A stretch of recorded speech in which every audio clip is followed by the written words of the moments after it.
Amaravati knowledge సిటీగా అభివృద్ధి చెందుతుందని మంత్రి నారాయణ అన్నారు. 2028 ఆగస్టు నాటికి అమరావతిలో కీలక నిర్మాణాలు పూర్తవుతాయని తెలిపారు. ఏలూరు కార్పొరేషన్ కార్యాలయంలో ప్రజాప్రతినిధులతో మంత్రి నారాయణ సమీక్ష నిర్వహించారు.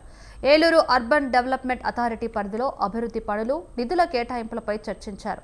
మున్సిపాలిటీలో మౌలిక వసతుల కల్పనకు 57 కోట్లు కేటాయించినట్లు మంత్రి వివరించారు. శనివారపుపేటలో 35 ఎకరాల్లో అభివృద్ధి చేసిన లేఅవుట్ను పరిశీలించారు. అర్బన్ డెవలప్మెంట్ అథారిటీ లేఅవుట్ల ద్వారా ఆదాయం వచ్చేలా ఏర్పాట్లు చేసినట్లు మంత్రి నారాయణ తెలిపారు. 18,000 కోట్లతో మున్సిపాలిటీలో తాగునీరు, డ్రైనేజీల నిర్మాణం చేపడతామన్నారు.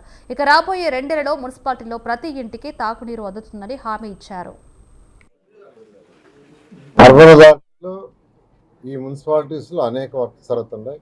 ఈ యొక్క అర్బన్ అథారిటీ ఒక లేఅవుట్ యాక్చువల్గా ఎప్పటి నుంచో ఉన్న పెండింగ్ లేఅవుట్ని యాక్చువల్గా దాన్ని లేఅవుట్ చేసి యాక్చువల్గా సేల్స్ చేయటం వల్ల వాళ్ళకి కొంత ఆదాయం వస్తుంది. ఎందుకంటే అన్ని అర్బన్ అథారిటీస్ యాక్చువల్గా ఈరోజు చేయాల్సిన పని ఏంటంటే వాళ్ళు ఇన్కమ్ జనరేట్ చేయాలా, తర్వాత టౌన్ కానీ రూరల్ ఏరియాస్ని కానీ డెవలప్ చేయాలా.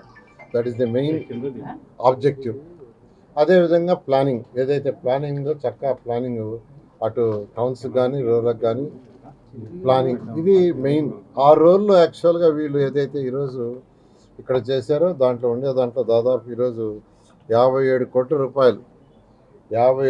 రూపాయలు ఈ 10 మున్సిపాలిటీస్కి ఈరోజు డిస్ట్రిబ్యూషన్ చేయడం జరిగింది. ఇది మెయిన్గా ఎందుకంటే end to end roads, drains first priority, ఆ తర్వాత లైట్స్, పార్క్స్.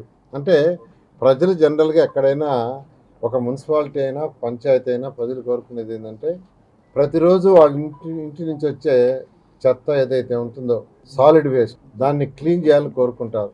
అది క్లీన్ చేయటం ఒకటి. రెండవది యూజ్డ్ వాటర్, ఏదైతే బాత్రూమ్ అయినా, కిచెన్ అయినా, టాయిలెట్స్ అయినా ఏదైతే యూజ్డ్ వాటర్ ఉందో దాన్ని డ్రైన్స్ ద్వారా బయటకు పంపించాలని కోరుకుంటారు. మూడవది చక్కటి రోడ్లు, తర్వాత లైట్స్, తర్వాత ఇంకా పార్కులు. ఇలా మినిమం బేసిక్ ఇన్ఫ్రాస్ట్రక్చర్ ఈరోజు ఈ ప్రభుత్వం బేసిక్ ఇన్ఫ్రాస్ట్రక్చర్కి ఇస్తూ అర్బన్ అథారిటీలో